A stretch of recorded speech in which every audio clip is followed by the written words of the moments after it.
வணக்கம். 3 மணி செய்திகளை தொகுத்து வழங்குவதற்காக நான் ஆர் தேவப்பிரியன். இந்த நேரத்திற்கான தலைப்புச் செய்திகளை பார்க்கலாம்.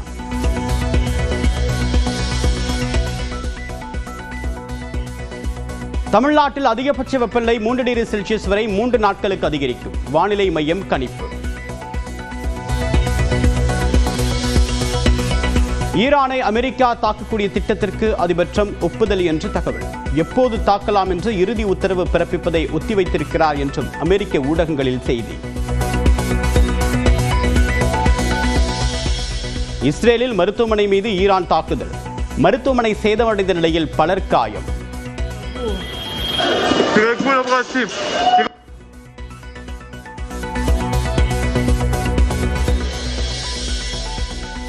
ரஜினிகாந்த், ஜெயலலிதா கர்நாடகாவை சேர்ந்தவர்கள் என்று குறிப்பிட்ட உச்சநீதிமன்றம் நாம் அனைவரும் ஒன்றே என்றும் தக் லைஃப் பட விசாரணையின் போது கருத்து.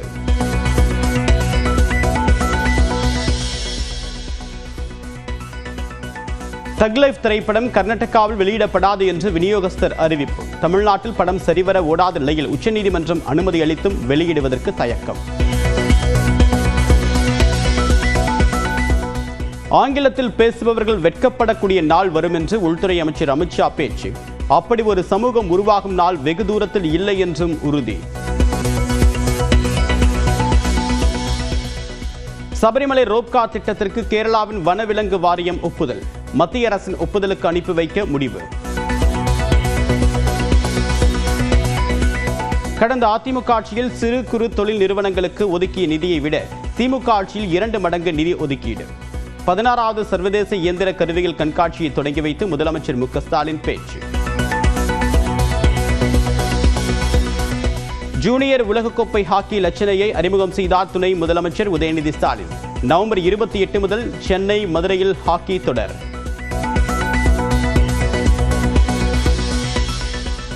திமுக கூட்டணியில் எந்த ஊசலாட்டமும் இல்லை என்று விடுதலை சிறுத்தைகள் கட்சியின் தலைவர் திருமாவளவன் விளக்கம்.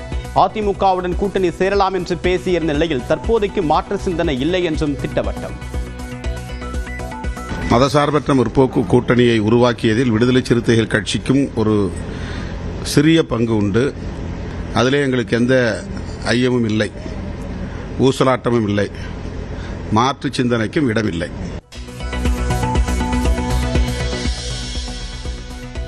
பாமகவில் நடைபெறக்கூடிய பிரச்சனைகளுக்கு திமுக காரணம் என்று அன்புமணி கூறுவது அப்பட்டமான பொய். பாமக நிறுவனர் ராமதாஸ் திட்டவட்டம். நிறுவனருக்கும் தலைவருக்கும் உள்ள பிரச்சனைல திமுக தலையிடுதுன்னு சொல்லி திரு அன்புமணி விமர்சனம் பண்றாரு. திமுக இதுல தலையிடுதா? அதாவது அப்பட்டமான பொய், கடைந்தெடுத்த பொய்.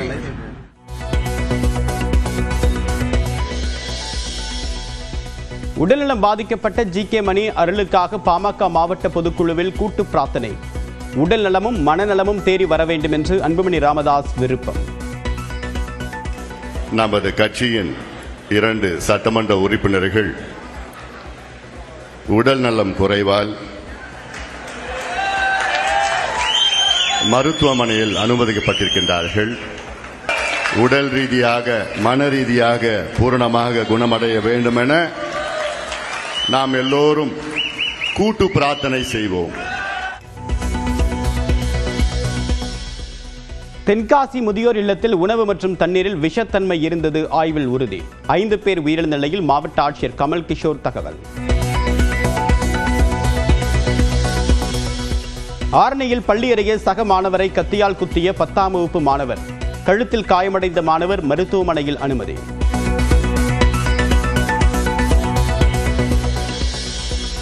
மணமகிழ் மன்றம் என்று கூறி டாஸ்மாக் கடை போல் மதுபானம் விற்க அனுமதி வழங்கப்படுவது ஏன் என்று உயர்நீதிமன்ற மதுரை கிளை கேள்வி. தமிழ்நாடு அரசு பதில் மனு தாக்கல் செய்ய உத்தரவு. தஞ்சை மாவட்டம் திருவிடைமருதூர் அருகே ஊராட்சி மன்ற அலுவலக கட்டிடத்தின் மேற்கூரை பூச்சி பெயர்ந்து விழுந்து சேதம். திறக்கப்பட்ட 4 நாட்களில் சேதமடைந்ததால் அதிர்ச்சி. ஆசிரியர்களின் பொது மாறுதல் கலந்தாய்வுக்கு இன்று முதல் விண்ணப்பிக்கலாம். பள்ளிக்கல்வித்துறை அறிவிப்பு.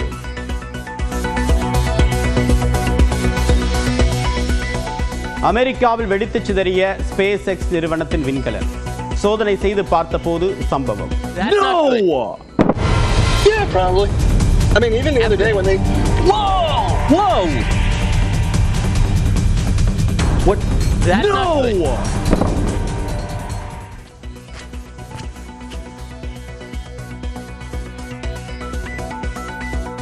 அமெரிக்காவில் நிலவக்கூடிய பல்வேறு பிரச்சனைகளை தற்போது நேரலையில் பார்த்தோம். அடுத்ததாக பாமகவில் நிலவக்கூடிய உட்கட்சி பிரச்சனைக்கு திமுக தான் காரணம் என்று அன்புமணி கூறுவது அப்பட்டமான பொய் என்று சென்னையில் செய்தியாளர்கள் சந்தித்த அந்த கட்சி நிறுவனர் ராமதாஸ் கூறியுள்ளார்.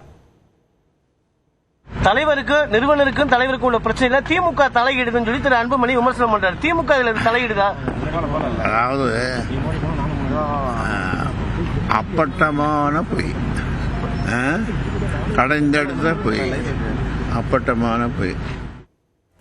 பாமக மாவட்ட பொதுக்குழு கூட்டம் நடைபெற்று வரக்கூடிய நிலையில் மருத்துவமனையில் அனுமதிக்கப்பெற்றக்கூடிய ஜி.கே. மணி, அருள் ஆகியோர் விரைந்து குணமடைய கூட்டு பிரார்த்தனை செய்வோம் என்று அந்த கட்சியின் தலைவர் அன்புமணி பேசியுள்ளார். சேலம் சூரமங்கலம் அருகே உள்ள தனியார் மண்டபத்தில் பாமகவின் சேலம் ஒருங்கிணைந்த மாவட்ட பொதுக்குழு கூட்டம் நடைபெற்று வருகிறது. பாமகவின் கௌரவ தலைவர் ஜி.கே. மணி மற்றும் சேலம் மாநகர் மாவட்ட செயலாளர் ரா. அருள் ஆகியோர் திடீர் என்று உடல்நலக்குறைவு ஏற்பட்டு மருத்துவமனையில் அனுமதிக்கப்பட்டனர். சேலம் தருமபுரி மாவட்ட பொதுக்குழு கூட்டத்தை அன்புமணி நடத்தக்கூடிய நிலையில் இருவரும் மருத்துவமனையில் அனுமதிக்கப்பட்டது பேசு பொருளானது. இந்நிலையில் அவர்கள் குறித்து மேடையில் பேசிய அன்புமணி அவர்கள் விரைந்து குணமடைய வேண்டும் என்றார். நமது கட்சியின் 2 சட்டமன்ற உறுப்பினர்கள் உடல் நலம் குறைவால் மருத்துவமனையில் அனுமதிக்கப்பட்டிருக்கின்றார்கள். அவர்கள் இருவரும் விரைவில் பூரணமாக குணமடைய வேண்டும். உடல் ரீதியாக மன ரீதியாக பூரணமாக குணமடைய வேண்டும் என நாம் எல்லோரும் கூட்டு பிரார்த்தனை செய்வோம். அதிமுக கூட்டணியில் பாஜக இருப்பதால் அதில் சேர முடியாது என்று மதுரையில் நடைபெற்ற பொதுக்கூட்டத்தில் பேசிய விடுதலை சிறுத்தைகள் கட்சியின் தலைவர் திருமாவளவன் திமுக கூட்டணி தொடர்பாக தங்களுக்கு எந்த ஊசலாட்டமும் இல்லை என்று தற்போது பதிலளித்துள்ளார். பிஜேபி, பாமக இந்த 2 கட்சிகளில் இருக்கிற அணியில் நாங்கள் ஒருபோதும் அதிமுகவோடு சேருவீர்களா? சேரலாம், பிரச்சனை இல்லை. ஆனால் அதிமுகவோடு பிஜேபி இருப்பதனால் சேர முடியாது. மதசார்பற்ற முற்போக்கு கூட்டணியை உருவாக்கியதில் விடுதலை சிறுத்தைகள் கட்சிக்கும் ஒரு சிறிய பங்கு உண்டு. ஆகவே அந்த கூட்டணியை வெற்றிகரமாக முன்னெடுத்து செல்ல வேண்டிய பொறுப்பு விடுதலை சிறுத்தைகள் கட்சிக்கும் உண்டு. அதிலே எங்களுக்கு எந்த ஐயமும் இல்லை, ஊசலாட்டமும் இல்லை, மாற்று சிந்தனைக்கும் இடமில்லை. திமுக கூட்டணி வலுவாக இருக்கிறது. அந்த வலிமையை பாதுகாக்க வேண்டிய பொறுப்பு எங்களுக்கும் இருக்கிறது. திமுக கூட்டணியை உடைக்க அதிமுக மற்றும் பாஜக முயற்சிப்பதாக குற்றம் சாட்டிய அந்த கட்சியின் செய்தி தொடர்பாளர் டி.